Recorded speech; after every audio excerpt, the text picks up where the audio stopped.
Stu here with Raid Shadow Legends to go over the update we are going to have next week. 2.3 will be here next week with our Halloween fusion. We have all the details on it. Plus, we have 2 other legendary champions. We've got an epic champion for you to summon. And then, of course, we've got Lydia coming out with that update next week. You cannot summon her through Void Shards. You never will be able to. You have to finish Faction Wars, 3-star it all, and then you can get Lydia. And holy crap, look at this. Increase ally resistance in all battles by 100. The highest we have out there, I think, is 80 right now, and this is in all battles. Pretty insane Lydia. So we'll get into what these champions can do. It's really a shame, though, that you have to decide right now whether you want to do the 2-time summon or save for these champions. Now, remember, when we do this is a fragment fusion that we're going to do right here for this champion, you do that by doing usually 2 champion chase tournaments where you have to summon 2 times to get fragments for them. So I would save. I would save to get fragments for this champion, but I got to be honest, I'm not in love with this champion here. The one I like the best is Narma, the Returned. I think this is the best one, and for Knights Revenant, this would help us the most in Faction Wars. So let's get into it. This A1 attacks one enemy, has a 25% chance to do a block skill cooldown for 1 turn, and then that chance increases. This conditional stuff on legendaries is just foobar. I don't understand it. It's messed up. And then 1 turn, I think Narog does it for 2 turns. There are a lot of other legendaries out there that do it for 2 turns on their A1. The A2 attacks one enemy, puts the target skills on cooldown. If there are duplicate copies of that champion, they will put all their skills on cooldown. We don't see this a lot in Arena, but we do see this in waves. And in Doom Tower, I bet we're going to see that a lot. We're going to see that in Doom Tower, so you'll be able to put multiple copies. Say we go up against 4 Valkyries, not that many, 3 or 2 Valkyries, you put them all on cooldown. That's okay. Attacks all enemies, has a probably 100% chance to remove 2 random buffs, and then a 100% chance to drop their turn meter by only 20% and decrease the turn meter by a further 0.2% for every 1% of HP lost. So what would that be? At 50% health lost, you do an additional 10%, I think. So 30% total if you're at 50% HP. Again, I don't know. This one right here says prevents this champion's death and keeps this alive at 1 HP when hit by a fatal blow. It's on a 6-turn cooldown, probably goes down to a 4-turn cooldown. This skill prevents his champion's death. You also heal him by 10%. You fill their turn meter by 20%. You place a shield on them with 30% of their max HP. And then that's it. If it's under, but you can be killed if you are under block heal debuff.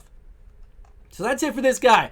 Let me know in the comments below, what do you think about him as the fragment fusion compared to the rest of these? I really like the look of Little Miss Annie, and I like their name. Her name is pretty awesome. But I'm telling you, this Narma right here, Narma would be the fragment fusion that we want. And Narma looks pretty sweet. Something from Hellraiser maybe. So Little Miss Annie here attacks one enemy 3 times, has a 50% chance to place the heal reduction. Already that screams Fire Knight if you wanted to put her in there. Attacks one enemy 2 times. Increase attack buff on this champion for 2 times before attacking if the target is under a shield buff. Will ignore 25% of the target's defense if they are under a shield buff.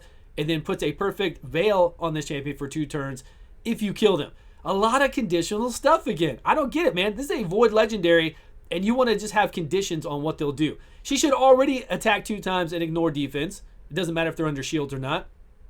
Increased attack, sure. And then veil on this champion afterwards, and then fills her turn meter by 30% if this attack kills somebody. Her A3 attacks one enemy, will ignore 25% of the target's defense if the target has higher defense than this champion. Decrease the target's max HP by 25% of the damage done if they have higher max HP, and will repeat this attack and do it a second time if the target has both. Now, I'm guessing she's going to be attack-based champion. Now, this move right here is going to hurt. It's going to hit 2 times, full on. That's like 2 major hits that we get from Trunda out there, and it's going to ignore 25% of the defense, and then it will also lower their max HP. So we know that's going to hit hard, probably, again, on a 4-turn cooldown for that one as well. Toys don't die. When revived, attacks the enemy that killed them with the default skill. Also fills the champion's turn meter by 25% and places a shield on them. Only when revived. There's no revival here. We're going to have somebody else to do that. But still, pretty cool. I like that. I don't like this A2. The A1 is pretty nice. Each hit, if they're under, they get to do heal reduction, I guess. And then each hit here has a 50% chance to decrease the target's turn meter by 5% and a 50% chance to decrease the target's max HP by 5% of the damage inflicted when attacking enemies that are under heal reduction. Again, you know, you can have epics that are like this, that have all these conditions. When they're under heal reduction, then yes, you drop their turn meter, or you decrease their turn meter by 5%, and you do that. But on a legendary void, I'm just not digging the way they are making these champions lately. especially for a legendary. Very lackluster, and I don't know who's doing this.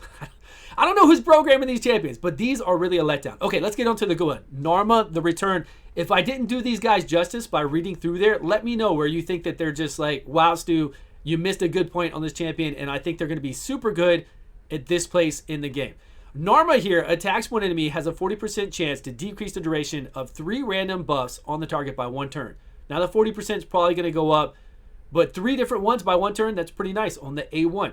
A2 attacks one enemy, probably has a 100% chance to decrease attack for 3 turns, and then also heals all allies by 15% of this champion's max HP. The heal increased by 2% for each poison debuff on the target. Now I'm hoping she does damage based off of HP, or she has really at least 20,000 HP. She should, right?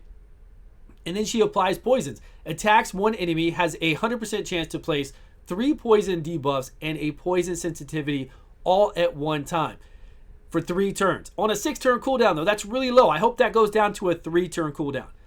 Allies increase in all dungeons by 80%. Accuracy increased. That is good. That's strong. This is what we need, man. She's going to be so good for Knights Revenant, and a lot of people need Knights Revenant help out there. Plus, this person is going to heal us. It's going to do decreased attack on one target. It's going to do AoE heals.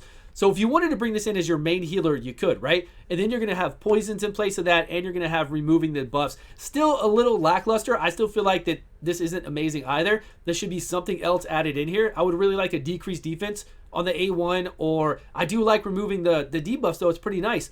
But yeah, these are legendary champions, and I feel like they're not making legendaries legendary anymore. I don't want overpowered Rotos. I don't want to have to nerf it after a short time, but come on.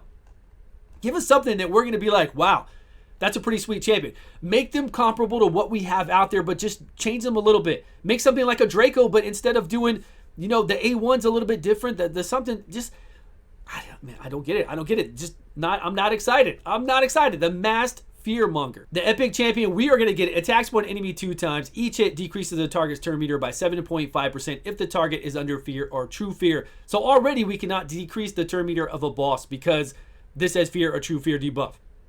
Reduces the cooldown of this champion's Taste of Despair skill by 1 turn if this attack kills an enemy. Conditions, man. Conditions upon conditions. This right here should be something that a rare champion should have. That A1 should be a rare because there are so many conditions on here to have that only a rare would be able to use this and maybe sometimes do well with it. Attack one enemy, has a 100% chance to apply a fear debuff for 1 turn, and then a 100% chance to decrease speed debuff for 2 turns. Has a 100% chance for a true fear debuff on 2 enemies for 1 turn if this attack kills an enemy. Again, so many conditions. I don't even want to play this champion. All single target, not even AoE. Attacks one enemy, will ignore 35% of the target's defense if the target is under fear or true fear. Attacks one enemy, will ignore 35% of the target's defense if they are under fear. This is the extended one. And then also place an increased speed buff, a revive on death, and a block debuff buff for this champion for 1 turn. If this champion kills an enemy.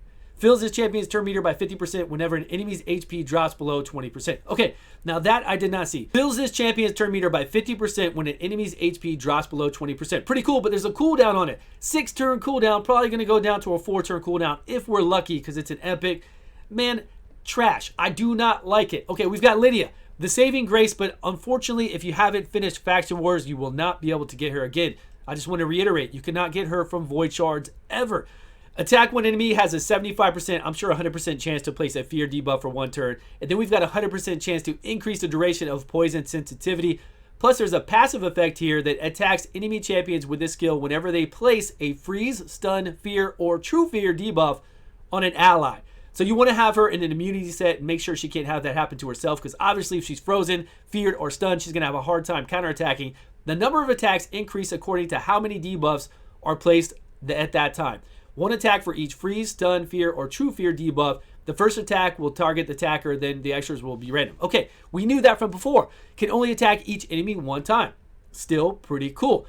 I like it, right? So the A2 here, the Siren's Wall, decrease defense on all the enemies, weaken on all the enemies, also places a strengthened buff, which means our whole team will take 25% less damage and we're all going to get increased speed.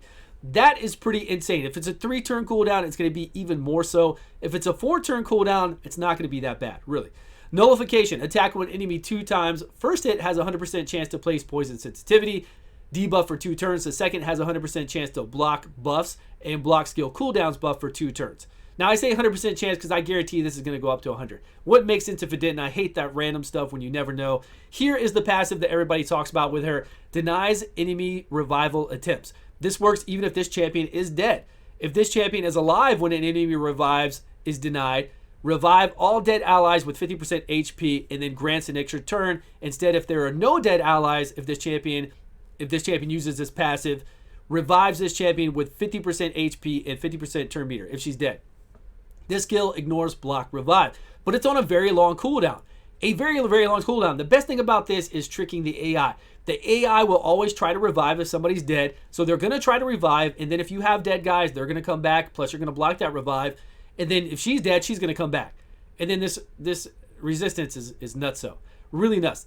100 resistance. Where can we get our 100 accuracy to balance this all out? And then we also have learning curve.